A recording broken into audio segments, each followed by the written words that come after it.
Okay, this is the 2-2 absolute value equations notes, and this packet is also for the 2-3 absolute value inequality notes. But we're going to do this one as one video, and then I'll have a separate one for the 2-3. So absolute value is a relatively easy concept. We all know that when you do the absolute value in a number, it results in a positive. But the reason for that is it is the distance from zero on a number line. So if you had a number absolute value of -2, the distance from -2 would be 2 hops. That's why the answer of the absolute value of -2 is equal to 2, because it's 2 hops to get to 0. Absolute value of 2 is 2 hops to get to 0. So no matter which direction you're coming from, distance is always measured in positives. So the absolute value of any number will be the positive version of that number because it is measuring the distance from that number to the middle to 0. Okay, extraneous solution is a solution. You do all the math right, but when you actually test that solution in the original equation, that's the key to it, is the original equation, not any that you have rearranged.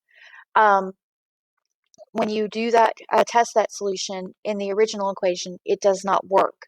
It results in a negative when you should have had a positive as an absolute value sign after the absolute value or something like that. Okay, so there's a couple of different types of equations we deal with. The 2-3 we're going to deal with where you're saying absolute value of something is equal to a specific something.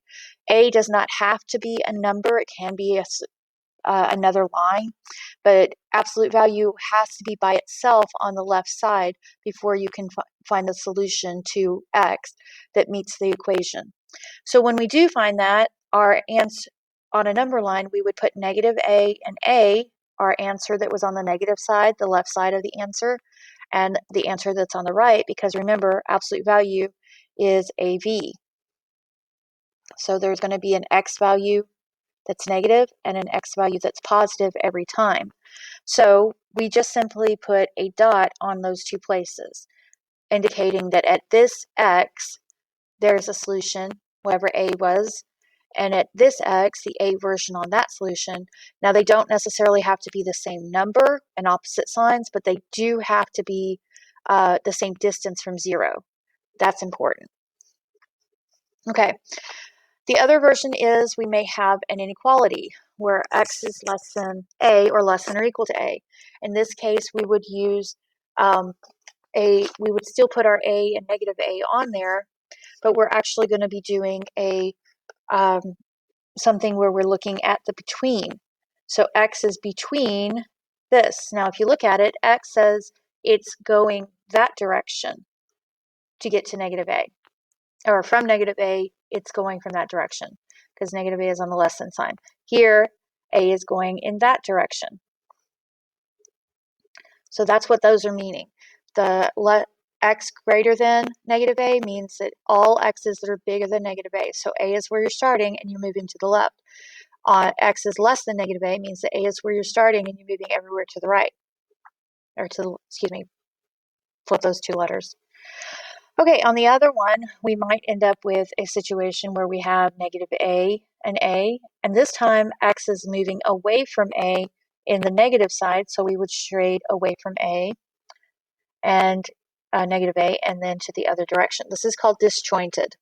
When they don't come together, they go away from each other.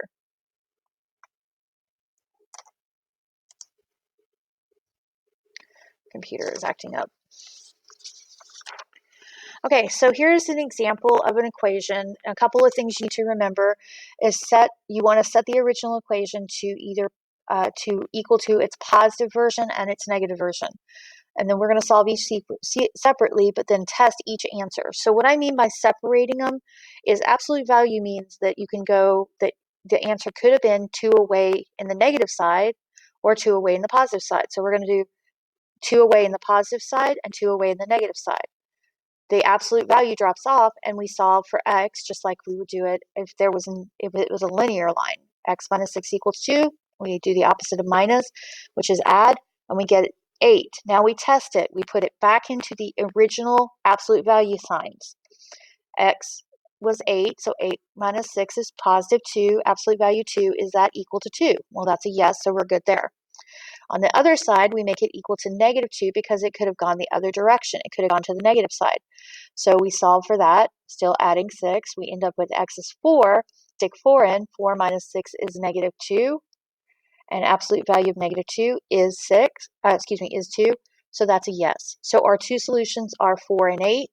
And these are equal. There's an equal sign there. So all it is the dots. So let's look at another example.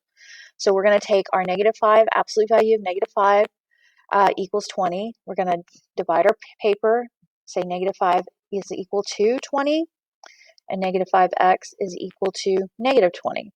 So all we're doing is dividing it into two pieces. Now we're going to solve each side separately. So negative 5 times x, the opposite of times, is divide. So x is negative 4. And now we do the other side. We divide by negative 5 again. This time x is positive 4. Okay, well, let's test it. Is negative 5 times negative 4, absolute value of that, is that going to be equal to 20? Well, that's a yes. Is absolute value of negative 5 times 4 going to be equal to 20? Well, absolute value of negative 20 is still 20, so that's a yes. So our two answers are 4 and negative 4. And it doesn't really matter where you place them, just to get an idea of where they should be. They should be in numeric order. Okay, so I'm going to skip number 1C. I want you to try that one on your own. I do want to point out 1D. Here, our absolute value is not by itself, so we can't even do our first step. We can't even separate it until we get absolute value by itself. So, real important, get absolute value sign by itself before you separate. Okay, to solve.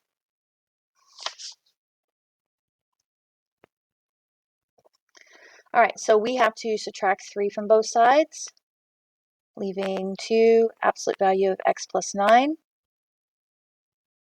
And then we have to divide by 2, leaving x plus 9 is the absolute value of 2.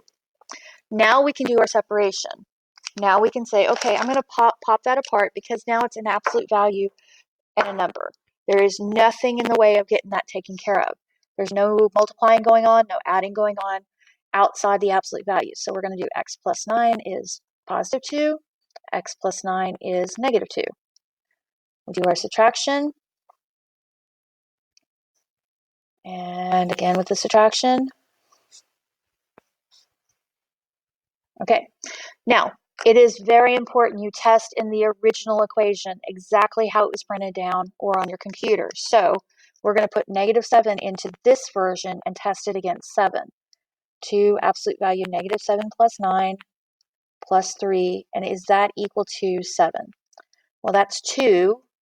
2 times 2 is 4. 4 plus 3 is 7, so that one checks out. Then we do it on this side. 2 times negative 11 plus 9 plus 3, is that 7? Well, that's negative 2 again, which becomes positive 2. Times 2 is 4, so 4 plus 3 is 7. So that checks out. So our two answers are negative 7 and negative 11. And then negative 11 would be written first, and negative 7 would be closer to the 0. So make sure you put your numbers in numeric order. Okay? So that is if we have, now that is all the steps you would have to go through. Separate, get absolute value by itself, then separate, then check. So we said something about extraneous solutions. So this is another question where you had to remember that absolute value must be by itself before you can separate to solve. So I divided out by 3, and then I separated, and then I actually ended up moving my 3 back because it was easier to solve that way. Went ahead and came down, and I got x is 7.5. When I checked 7.5, I put it back in the original pre-printed equation. So 3 absolute value of 7.5 minus 8 equals 7.5 minus 9. it ends up being 1.5 is not equal to negative 1.5. So this means 7.5 is not a solution. You cannot use it. Okay, so then we do the same thing, only this time we're doing the negative. I put the negative down on the 3 because it's easier to move around. Do my multiplying, solving. I get 8.25. I plug that in, and then we get 7.75 is not equal to negative 0.75. So x cannot equal to 8.25. So that gives us neither one of the solutions work. Our answer is no solutions. Okay? So one more example. We're going to get this one by itself. It has a number in front that is multiplied. So we're going to divide by 2 on both sides, getting us x plus 7 in the absolute value equal to 6. Now we can divide our paper. X plus 7 is equal to 6. X plus 7 is equal to negative 6. And we solve for x, getting negative 1. We solve for x again, getting negative 13. Now we test it in the original equation. 2, absolute value of negative 1 plus 7. Is that equal to 12? Not 6. We have to go back to the original. So 2, absolute value of 6 is 2 times 6, 12. Yes, we're good. Okay, we do the other one. 2, absolute value of negative 13 plus 7. And we're trying to figure out, is that equal to 12? Well, that's 2, absolute value of negative 6, which is 2 times 6, which is also 12. So that's good. So both of these are the correct answer. Okay? I want you to do C by yourself. If there's any questions, please come and see me. These concepts are not hard, but they often kind of throw people when they're trying to decide how to pull things apart. On problems where you have a equation on both sides, like we do on number C, you want to put the second equation in parentheses. And I'll kind of get you started.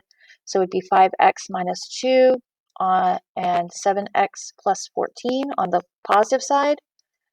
5x minus 2, negative 7x plus 14. So you have to put that second part in parentheses, which is going to change all of the signs on that side, and then you would solve for x's. Okay? If you have any questions, let me know.